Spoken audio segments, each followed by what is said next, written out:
I want to welcome you to the Pro Mindset Podcast. The Pro Mindset Podcast is all about diving into the headspace that results in championship performance. High-performing athletes, winners, have this mental flow and have a positive headspace for their performances and success. Join me, Craig Doman, sports attorney and NFL agent, on this podcast. I will interview pro athletes, college athletes, football coaches, and sports personalities. Together, we can discover how you can get in the flow and have your own pro mindset.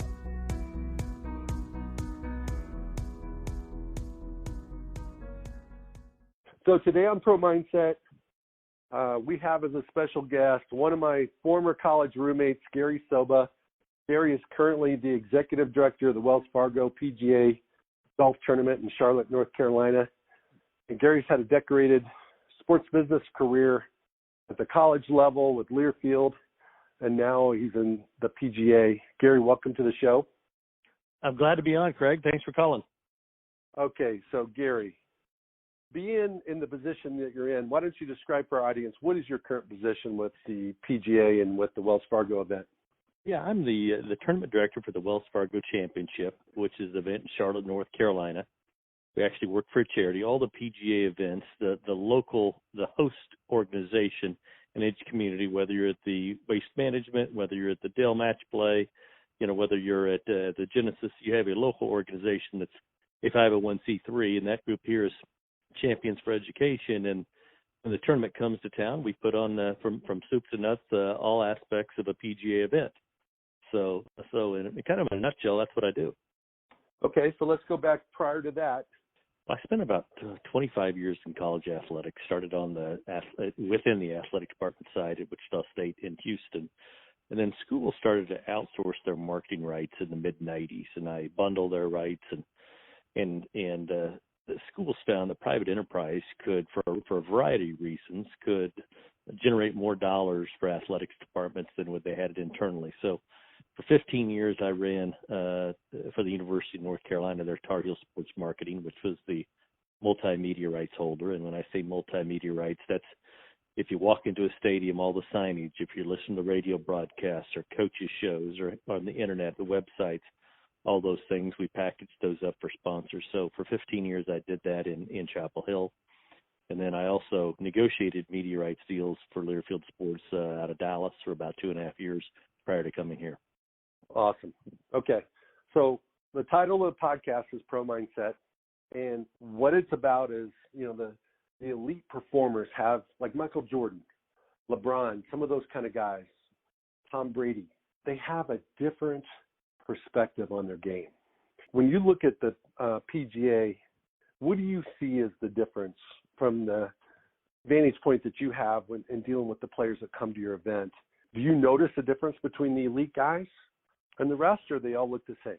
Well, it's a really good and fair question. And when I'm out on the tour, for instance, our event will have 156 golfers.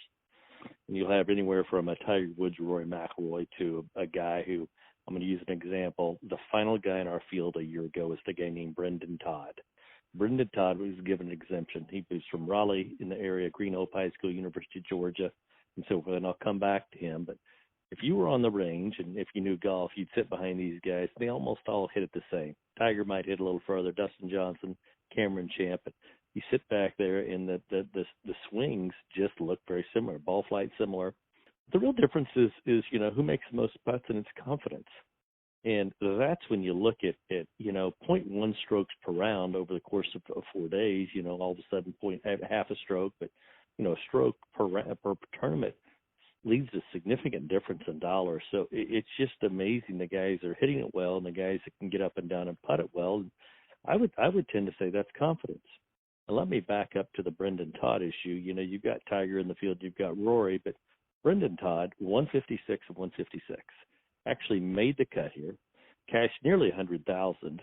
Well, this is the same Brendan Todd that last fall, this was last May in Charlotte, last fall nearly won 3 consecutive events on the PGA Tour. So here's a guy who literally was off the tour, needed an exemption, and then wins 3 consecutive events. So the difference, and this is a long-winded answer, the difference between great and mediocre is so infinitesimally small, and it's really confidence, Craig. Okay, so let's dive into what confidence means to you. When you say confidence, does that mean belief in themselves regardless of the circumstances? Does that mean a more intense belief that they can do it under pressure? What does that mean to you? I think you mean a lot of things. I think one, self-belief, and you know, I was watching Gary Woodland on the Faraday this week, and he talked about, you know, he always believed he could be the best. He just believed in his heart he could do it. And if you don't believe, you know, and you just got to believe that, hey, I'm out here, I'm more athletic, I'm a better putter, I'm a better ball striker. Because if you're just, you know, you're trying to make cuts and try, it's hard to hang. You have to either feel like I'm a better putter, I'm a better ball striker, I'm one thing better, I have a better short game, because you've got to be able to survive out here. And golf, unlike a lot of sports, team sports, I mean, you're exposed. It's just you, and you got to produce. And I think that's one of the things I admire, you know, watching a guy come down 16, 17, 18. We had a first-time winner here last year with Max Homa, with 2 top 10 in the world, Rory McIlroy and Justin Rose, breathing down his throat, and watching a guy that, you know, is in the zone, goes in the zone, is able to win. You know, that's pretty impressive stuff. I find that very, very interesting and novel, how confidence can lead to success. Okay, so you used the word zone, in the zone. You know, some people call it in the flow, and you've been an athlete, you're a golfer, you've been in the zone. You've gone on streaks of, you know, birdieing 5 holes in a row, things like that. What do athletes, and especially golfers, do when they get there? How do they get there? How do they stay there? And what's going on when they're in the zone? Well, I think at that time there's almost internal confidence. It's almost like nothing bothers you. Gary Woodland's caddy told me last year on the final round, and actually the week at Pebble Beach, and you know, Gary's from a small town, Topeka, Kansas, and you know, to win the U.S. Open at Pebble Beach, I mean, that's just kind of, it's an iconic location. But his caddy told me Gary was in the zone, nothing bothered him, and he just had that inner confidence. And it's very few times, I think, I guess Michael Jordan probably got there every game he needed to, but I think for the really good athlete, you don't get there frequently. And when you do, it's just, you know, your focus is so surreal that nothing bothers you, and you can play at a higher level. Well, I think a lot of times when you're in the zone, things are always look good. You see the competition with the filter. Even when you get on the green, is it fair to say that when you're in the zone, you can see the line? It's not a faint line, it's a bold line. And then the cup looks huge. Gosh, that just doesn't happen very often for me. I need that to happen more frequently. But isn't it true, though, when you're really feeling it, you see things more clearly than when you're not? Oh, I don't think there's any question about that. And zone focus, surreal, you know, those things. When you're hot, you know, it's just same thing as a basketball shooter. Boy, when you know, if you make 3 in a row, chances are you feel good about the 4th one. So I think putting in golf is very, very similar. There are a lot of outside forces, wind, you know, conditions, so forth, that can affect the golfer. That I find that's, you know, you look at a tennis and a golf, although tennis has different surfaces, golf every day, the golf course changes. And that's what I find so novel. These guys have got to go from week to week to different courses and play different conditions. And so they're just the best in the world. So not that you know, but if you were to guess, what do you think a top 10 PGA golfer's pre-swing thought process looks like? You're asking a hard question. I don't know that. I talked to a lot of the teachers, but I would guess they probably have very, you know, maybe 1, 2, or 3 swing thoughts. I think they probably try to clear their mind. You know, unfortunately, I've got 153 swing thoughts, and yeah. You know, but I think, you know, there's their key points. You know, Norman used to talk about takeaway, and they all have their checkpoints. But I also think they want a clear mind, and in some respects, some are mechanical, but you know, some people are athletic, and they want to let their athleticism take over. Well, I think one of the things that I was just having this conversation with my son about golf and playing quarterback yesterday is that, you know, when you're a quarterback and you bring the ball back to the trigger point, it's autopilot. There is not a quarterback in America that plays high school, college, or pro that tries to aim the ball, that tries to do something certain, you know, some technique or any type of physical mechanism when they're throwing the ball. They just let it go. And I think the thing about golf that tricks up a lot of guys, especially amateurs, is they think too much through the swing. So when you're suggesting that the swing, the pre-swing thought process might be clearing their mind, that is absolutely probably true, because without a clear mind, you can't just let it go. I don't think there's any question about that, and athletes, especially football players and so forth, in pressure time, you just got to play. You absolutely have to play. And golfers, and I've been told this by several guys who are in the hunt on the back nine of the Masters, you really don't feel, when you say you use the word autopilot, I mean, you're almost having an out-of-body experience. You don't have that muscle memory is what you're relying on. All the thousands of practice shots, because the pressure is at such a level. You just got to, in some respects, react and execute. And when your body, when you don't feel you're out of body when you're leading the Masters. And again, I've had several pros tell me that it's nothing like they've ever seen before. And you got to rely on the repetition and the work that got you there. No question. No question. Well, one of the things that I've done is I've done studies on what makes a championship event different than a regular season event. So like in golf, that's just a regular run-of-the-mill tournament compared to the Masters or the U.S. Open or something, one of the big four. And in football, it's a Super Bowl compared to like a September regular season game. And the answer is nothing except the accolades and outcome that flow naturally from winning, or the disappointments that flow naturally from losing. The game's the same. The ball's the same size. I mean, it's the same game in golf, same game in football. And so I think what happens to a lot of guys that choke is they think it's different.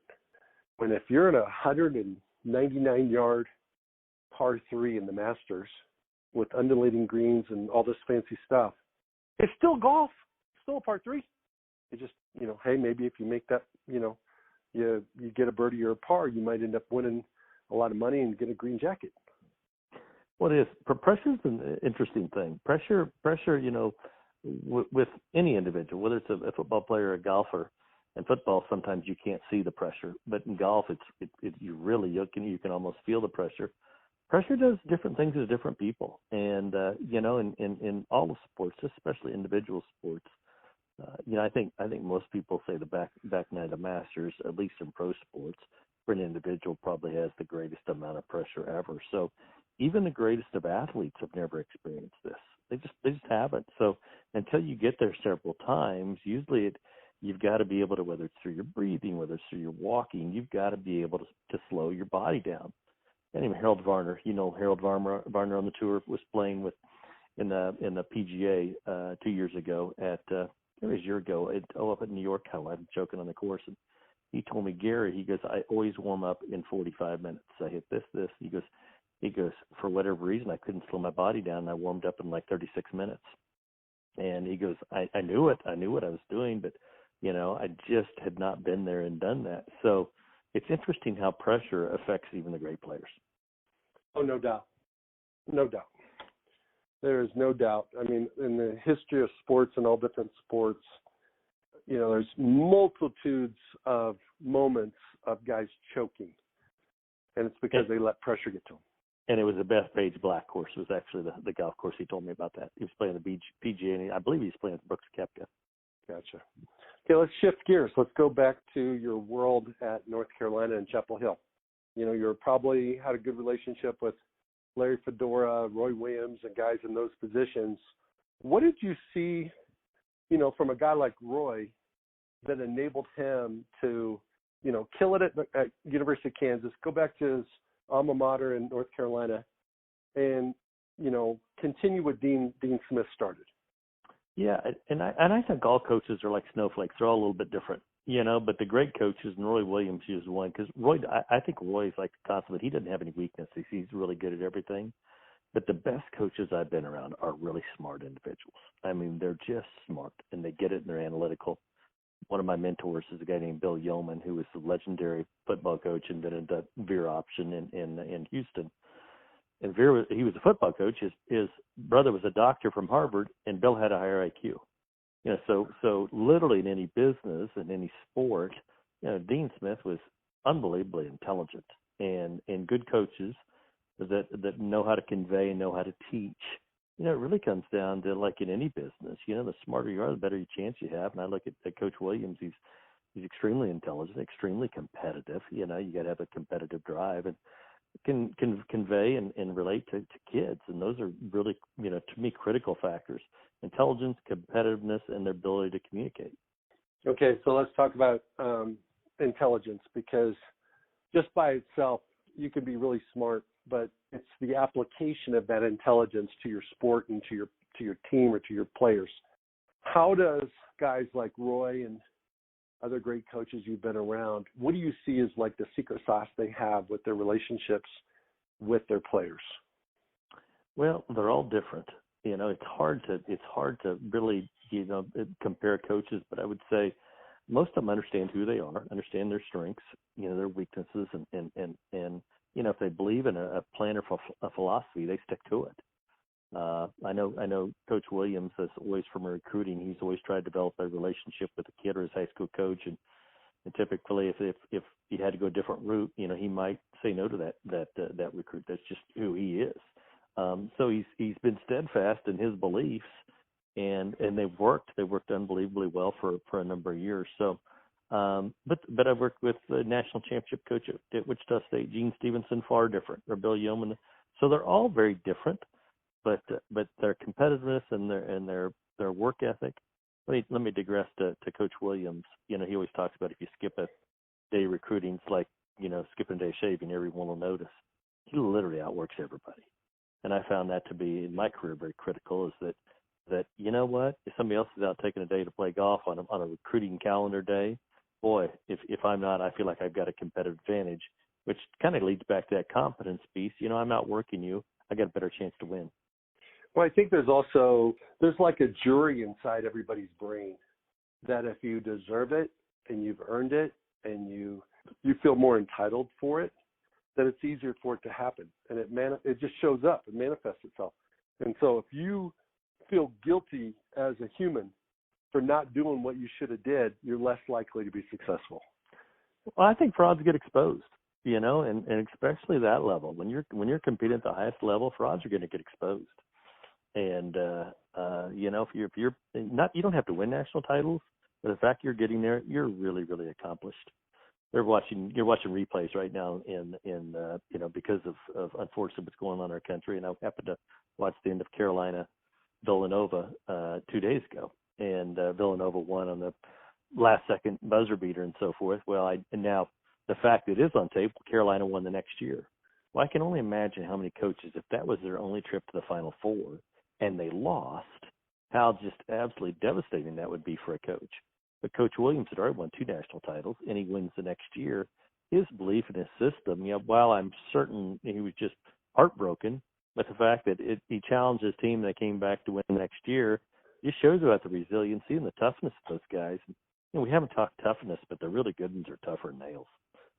I think that's one of the biggest things, go back to confidence, but go back to inner belief, faith, and toughness. But the difference between winning and losing in college athletics is, it is a whisker, and those mentally tough win. I agree with that. I think from a coaching standpoint, process is pretty important. And Roy Williams has to have an excellent process, because it doesn't matter the names on the back of the jerseys with his players. He still gets similar results year in, year out. And yes, you're going to have an outlier year from time to time, like perhaps they had this year. But when you've got an outstanding process, you either win most of the time, or if your process isn't good, you're average, and maybe you're not even a head coach anymore. So I think from a coach perspective, process is very important.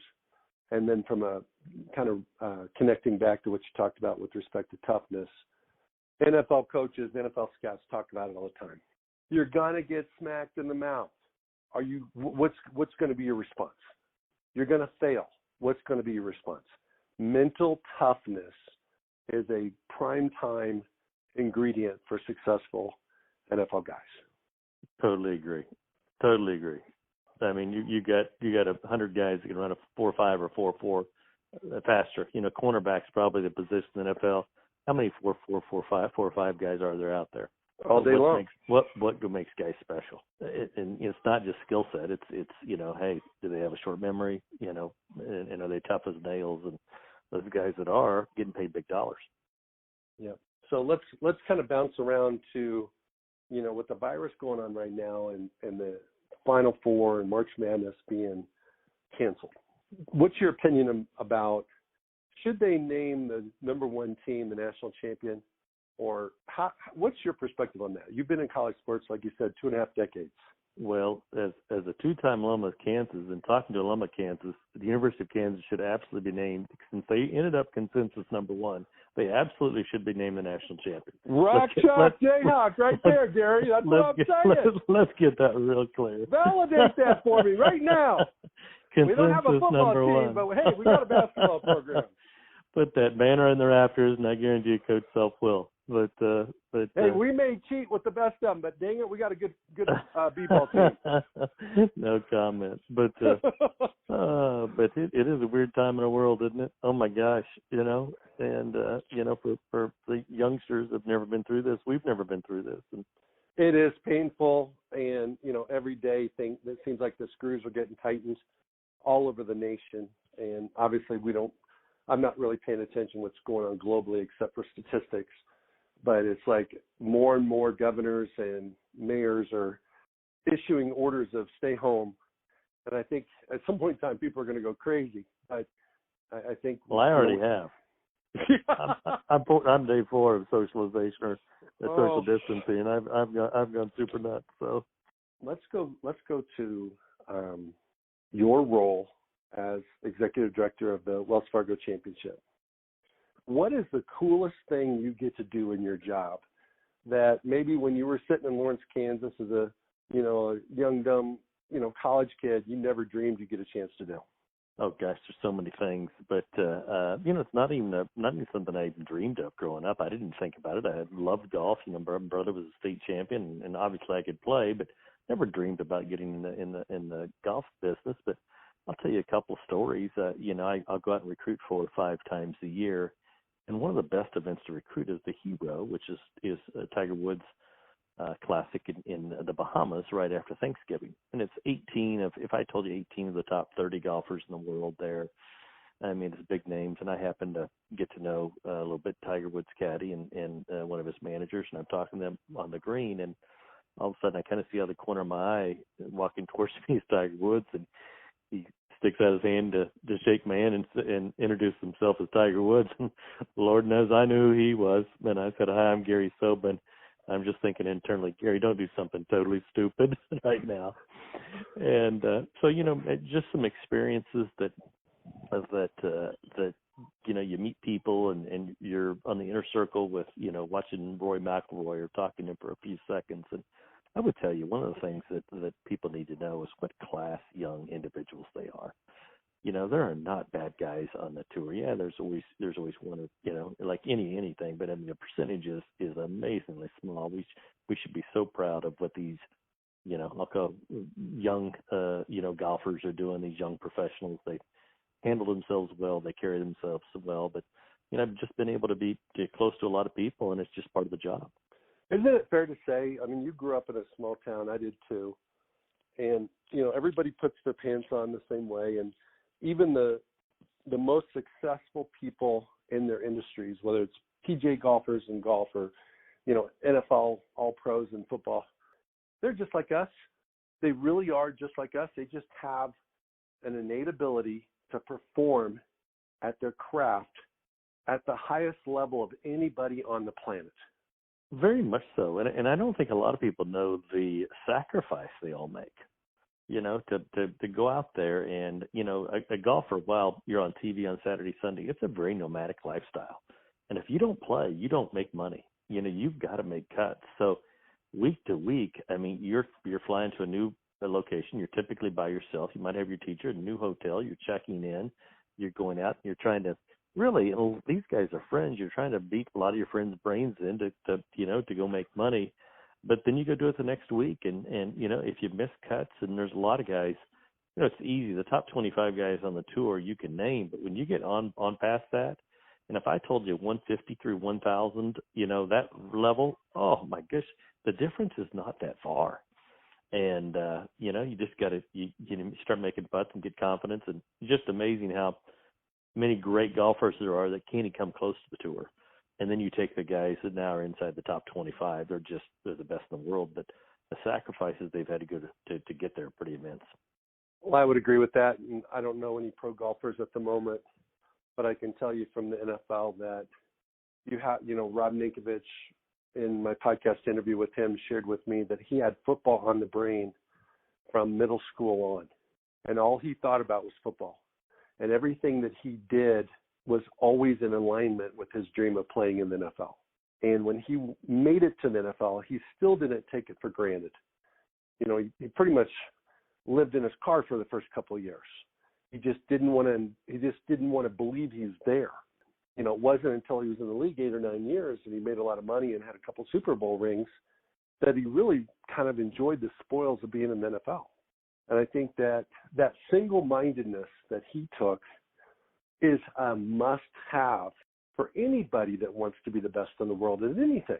No question. They have great internal drive, focus, great competitiveness, all those things. And you call single-mindedness, I totally agree. I had the opportunity to play with Coach Williams and Coach Smith before Coach Smith passed. And, Craig, I'm a little overly competitive. But I can tell you in my group, and there was another coach, I was the fourth most competitive guy in my group. And at that time, I no longer felt guilty about always being competitive because Coach Smith and Coach Williams were 10 times more competitive than I was. And my friends would tell you I'm 10 times more competitive than anybody they've ever met. But there is a level there that the competitive drive of those guys is off the charts. Off the charts competitive and transferable, because they were able to take it from basketball to the golf course. And I feel like guys that are ultra competitive, they do it in the weight room. They do it on the putting green. They do it in the sand pit. They do it everywhere. They do it when they're playing poker on the 19th hole. They do it all the time. They can't turn it off. And if they learn how to turn it off, they may not be able to turn it back on. I think we've seen that a lot as guys get older and they lose some of the competitive edge, and it may be a mental edge. Coach Williams, you've heard say a story a lot of times with Michael Jordan. He said, not only was our best player, he was our hardest worker. And, I think that's what makes it special when they're really good teams, when you're, if your best player is your hardest worker, boy, it makes it a lot easier for coach to discipline the rest of the way down. No doubt about it. And those are usually championship teams. No question about that. And I always think that, one of the keys in life is, regardless of how gifted you are, can you max your gifts? Some just aren't as gifted as others, but can you really hit your zenith? Can you really maximize the I call it the God gifts that are given to you, and do that? To me, that's the ultimate. When you are maximizing your abilities and you're working at your absolute peak to be able to do that. To me, that should be anybody's goal. In life, in terms of, you're given X amount of brain power and X amount of athletic skills and so forth. And certainly we're talking about athletics here, but I think it also qualifies to business. It totally does. And one of the things I talk to my clients about is, can you maximize your God-given ability? And then can you use your God-given mind to help you perform at a higher level than the ability you actually have? And when guys can do that, usually something special happens. Nobody in high school thought they'd even play college, and they end up playing in the pros. It's because of the mental part that got them over the hump. No question. And I think that's also good coaching. I think the good coaches out there can make you play at a level and take you to a level that you never dreamed of playing. And I think that's one of the key things that, I think particularly in football, can you make that guy really better than he actually is? And I think the great coaches can do that. Okay, so let's shift to the Chiefs. You've been a longtime Chiefs fan, and your team, first time in 50 years, gets back to the Super Bowl. What do you like about the Chiefs organization? Their roster composition, they're the face of the franchise, maybe the face of the league. Well, I tell you, it was, and I was there on that Sunday night in Miami, and had refused to go to Super Bowl until the Chiefs were actually there. But I think there's a lot of pieces to talk about. Yeah, you can start with Patrick Mahomes, face of the league. It appears to me he is a better leader and so forth than he is a player, and he's the best player in the league. But, just seeing some behind the scenes clips, he believes in himself and the team believes in him. But I think, when you put that roster together, and you and I have had this conversation, they went from a 3-4 to a 4-3. And they went from, if they're not offside, they might have won the year before too, because they've been in the Super Bowl. If D Ford wasn't offsides and they intercept the pass, but going from a 3-4 to a 4-3 defense, that is different players. And so for the GM to be able to go out and, he made about 6 different transactions to make all that work. That's hard to do. And so I look in 1 year making that transformation. Brett Veach deserves a lot of the credit. And then, it's obviously Andy Reid. I mean, he's just a phenomenal coach. But you look at all the pieces and how they put it together, and now the salary cap issues. I just think you look at a winning organization when you've got that quarterback, especially under a rookie contract. That's how you make hay in that league. No doubt. And I think the other thing that happens is when you got a guy like Patrick Mahomes that has the skill set that he has and the style of play that he has, and he gets so much recognition and notoriety for throwing the ball left-handed, underhanded, blind passes, all these types of things. But you hit the nail on the head. I think the differentiator for him is his leadership, his willpower, his confidence, his belief in the team, not in him, because he builds up that offense. And I think it's contagious. I would love to see Travis Kelce's persona before Mahomes was playing, because those guys are like blood brothers. And you've got a bunch of guys on that offense and that whole organization. They're mirroring Mahomes' confidence. And it's, the high tide rises all boats. I feel like Patrick Mahomes has that personality that he's raising the tide, and it's making everybody better. No, and that's well said. Very well said. And it's not about the left-handed passes. Those are cool. Those are SportsCenter highlights. It's about the commentary that you saw behind the scenes, when they're down 14 in this game and 10 in that game and so on and so forth, 24 in another game, and they come back and win. Well, his confidence he rubs off, and the rest of the team knows we've got the best player in the league. And when he believes that and the rest of the team believes that, you've got a heck of a chance. If you don't turn the ball over and so forth, you literally, every time you have the ball, you've got a reasonable chance to score. And in fact, they scored 7 consecutive times, I believe, against Houston, when they're down 24-0, something like that. And when, if I recall, 51-31, 51-24, something like that. So that's real. And to think these are the best of the best. I mean, these are the supreme athletes in the world. And you got one player that's simply better than everybody else. That just doesn't happen very often. No doubt. Okay, so shifting gears, let's talk about amateur sports at the college level with the money that the coaches are making, the TV dollars the conferences are bringing in, and the players kind of starting to galvanize and unionize and lobby for their piece of the pie. How do you see, you've been 25 years in college sports. How do you see this thing playing out? I don't have a crystal ball on this, but I've seen college athletics first of all, it's what a wonderful, wonderful business. What a wonderful, opportunity for young student athletes and young, individuals not only get a great education, but be able to compete at the highest level. So, and that's Division I, certainly have Division II, Division III as well. So to me, athletics across the board are wonderful for life. But I think there's right now there's some serious hurdles in college athletics, and I was at one point in my life never for paying the players, and of course the coaches' salaries got so high that you basically had to give them cost of tuition. The NIL, I'm not certain that there's 18, 19-year-olds are going to change people's buying patterns. Certainly using a Zion Williamson, yeah, he probably could, but there aren't many like him. So I'm kind of anxious to see where that goes. But I'm probably more concerned about the business of college athletics, because when you look at the payment to coaches to not coach last year, it was over $100 million. You've got agents that create, in some respects, it may be real, but sometimes almost fake competition in the marketplace. And presidents and athletic directors feel almost forced to give contracts and guaranteed contracts that turn around and 2 years later might bite them in the rear end. Those are things that scare me about the business, paying a little bit over $100 million for coaches to sit on the sidelines. Don't have the answer for that because unilaterally you can't change it, but collectively the marketplace it's got to change. I got to agree with you on this one because I really feel like the agent's expertise in manipulating the media, utilizing the media, maximizing leverage for their client is superior to the AD's ability to sift through what's real and what's not. And I feel like, just look at Rick George at Colorado in my home state with Mike McIntyre, give him a nice deal and he's gone a year later. That happens over and over and over again.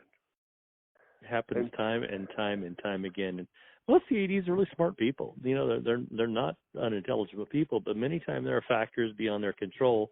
It could be boosters, could be a head coach's relationship with boosters, could be presidents making the call. So there's a lot of variables in play that, normal business you wouldn't have to, you don't have to factor in. But the market certainly has swayed to the way the advantage is on the side of the agent. And I think college athletics has got to come to grips to that to be able to develop a true market, not this kind of fictitious market controlled. You call it manipulate the media. That is manipulate the media, and you create demand or artificial demand that may not be there. No doubt about it. And I also think they need to have normal mechanisms that are in professional sports. Coaches are professional athletes of sorts because they're getting compensated for their performance, their success. And when they don't perform or their team doesn't perform or something goes sideways and they get let go, they still get paid. So there needs to be more sophisticated components in their contracts. There should be de-escalators in their contracts. And hey, you know what? If you if you don't win 3 conference games, or you can't, you go 7 years in a row without beating a arch rival that might be like pivot points, you're going to take a pay cut. And you ought to be glad. You got to be glad to take the pay cut because short of the pay cut, you're getting your pink slip. I couldn't agree with you more, but you've got natural market forces, and unilaterally it's hard to go against those things. I agree. It should be, hey, you win 9 games, you should be making a lot more than you win 6 than if you're winning 3. But these guaranteed dollars, that now I think the term's as big as the issue as the dollars. And some of these almost have an evergreen clause. They're almost automatic rollovers. Yep. Goodness gracious, when we were in college athletics, we didn't have a 5-second contract.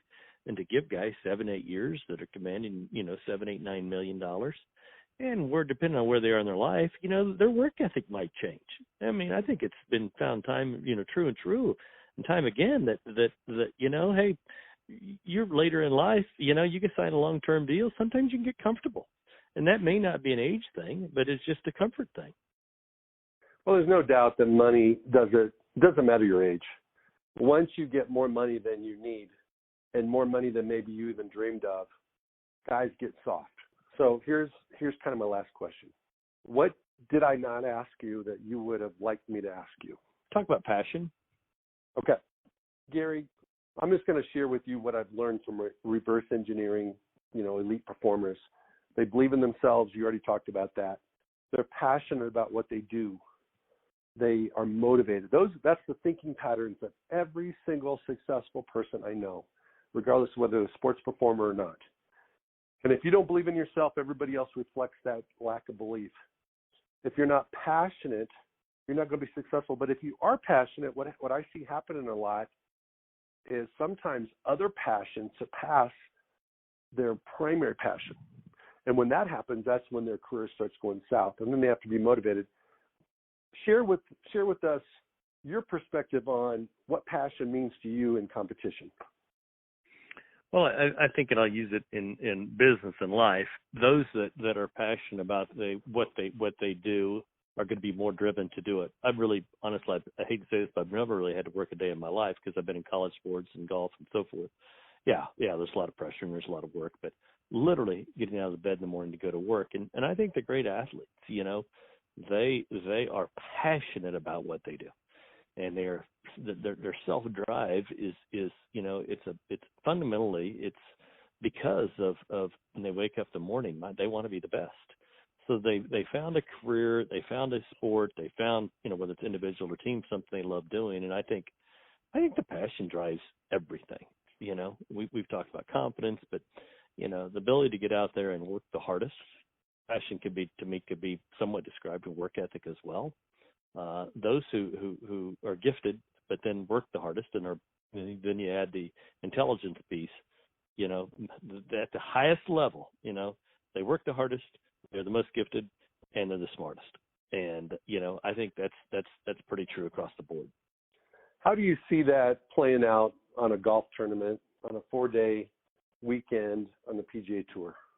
Oh gosh, I would use last year's Masters as an example. You come to number 12 and Tiger Woods, who's won there several times, but even at that point, I'm guessing is nervous. But he watched a couple of star players, Francesco Molinari. He watched Tony Finau. Watched a couple of guys hit into the water on number 12. Well, he's been there before, and that passion and drive and intelligence, he hit left on 12 to a much safer location, and all of a sudden he's in the lead. I thought that was one great example where, experience probably would maybe more so than passion, but experience and intelligence really, went in the golf tournament right there. Okay, so you just gave an example of a pivot point for Tiger in that tournament on that hole, doing something that the other guys weren't doing to get a different result because he didn't want to end up in the water as well. What do you see now? Let's expand it from a tournament to a career. What do you see the natural pivot points are for people to sustain success? Because in all sports, you have that 1-year wonder. What was the dude's name for the White Sox? Fidrich?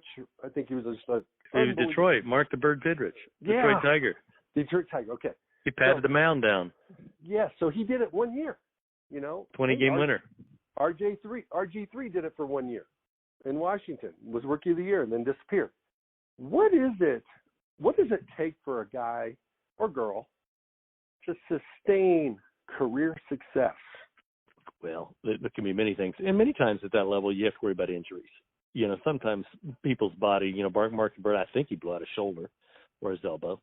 And, RG3, another example, he said, he may not have the body type, but he's had a number of injuries. So that's the hard part. Can your body withstand, what you're trying to do? So, and when you do get injured, boy, that leads to confidence, which leads to working harder, which leads to, can lead to injury again. And so many times there's that, but to be able to sustain it, I always feel like it's harder to sustain than to build. To me, that's when it's special. And you've had to have that passion to be able to achieve at the highest level, and the confidence then to stay there, and the work ethic, to do both those things. So I think it's probably different for everyone. But when you're at that level, I've always worked a lot harder when I was at the top than when I was working my way to the top, just because it's harder for me to keep a great tournament going and tweak it and make it better. So you got to continue to. If you were 100% last year, how do you work 102? And I know I'm using an analogy that's not real, but how do you stay at the top and work even harder?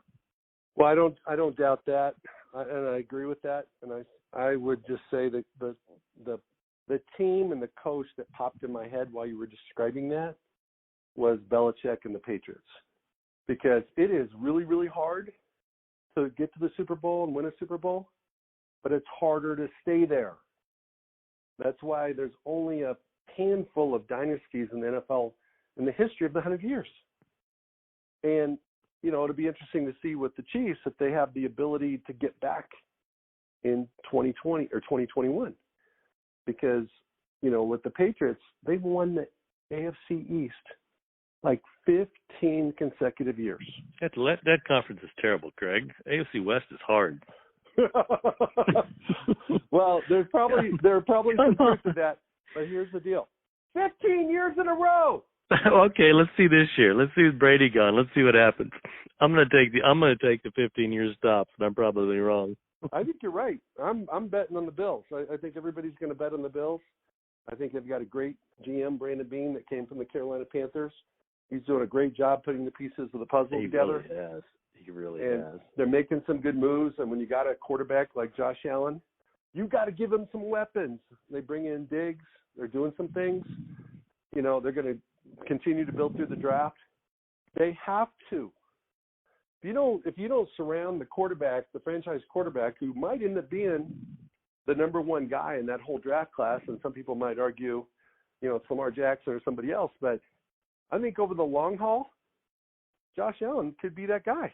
He's been pretty good. You follow it closer than I do, but the mechanics of salary cap and those type things in that league that, to have sustainability, especially when you win, your assets, your players are valued more highly, and you lose those to free agency. So to continue then and backfill with more talent, and of course Brady has been your mainstay there forever, but I mean they've won with average receivers, they've won with great receivers, they've always historically had a great defense, but to be able to maneuver around the salary cap and with the addition of assets and depletion of assets, I think that's the most impressive thing. Well, one of the things that the Patriots have done that a lot of people don't realize is they have manufactured draft capital better than any team in the NFL. And the way you can manufacture it is by getting early compensatory picks, starting in the third round, starting with the 97th pick. And the Patriots probably lead the NFL with third round compensatory picks, and they know when to bring guys in late before they become free agents, let them go. They're long in the tooth, and then they get a third round pick as compensation for losing that player. They've done that repeatedly. And so I think the art of staying at the top is every single way you can acquire talent, retain talent, you have to do it. Free agency, getting the second wave of guys that are maybe, the Rodney Harrisons of the world that maybe are past their prime that come in and just kill it for the Patriots back in the day. That's what the Bills are going to have to do if they want to get to the top and stay there. No, I agree with you. The Chiefs this year right now would qualify for 2 compensatory picks. He does the same way, sign guys 1 or 2 years and then let them leave your roster. And, if they've achieved well, they typically get overpaid coming from a winner. And that's when you pick up those third round picks. And, then you're talking about a much lower salary structure. No doubt. Well, Gary Sobba, Wells Fargo Championship, what's going to happen with your tournament? When's it regularly scheduled, and what are you guys going to do? Well, we are for the first week of May, and the tour has already postponed, or I should say canceled, all the tournaments right now through mid-May this year. I think they're hoping to start in the latter part of May. Certainly think that's still up in the air, but we now will be moving, looking towards 21, which is coincidentally for us, we actually are leaving the market. The President's Cup comes here to Charlotte in 21, so we will be going to TPC Potomac at Avenel Farms, which is in Potomac, Maryland, just outside of D.C., and that's where we'll be playing 21. So my entire sales staff will be headed up there in June, and then our rest of our staff will be going up there. And so we're getting excited and tuned up, getting ready to go for a 21 event in Washington, D.C. Awesome. Well, Gary, I really appreciate you being on the show today. Thank you very much for your time. Thanks, Craig. Thank you for listening to this episode of Pro Mindset. If you enjoyed this podcast, please subscribe, rate, and review this podcast. 5 stars, of course. You can follow us on our website, ProMindsetPodcast.com, or on Instagram, Twitter, and Facebook at Pro Mindset Podcast. Thank you so much for listening. We'll see you the next time.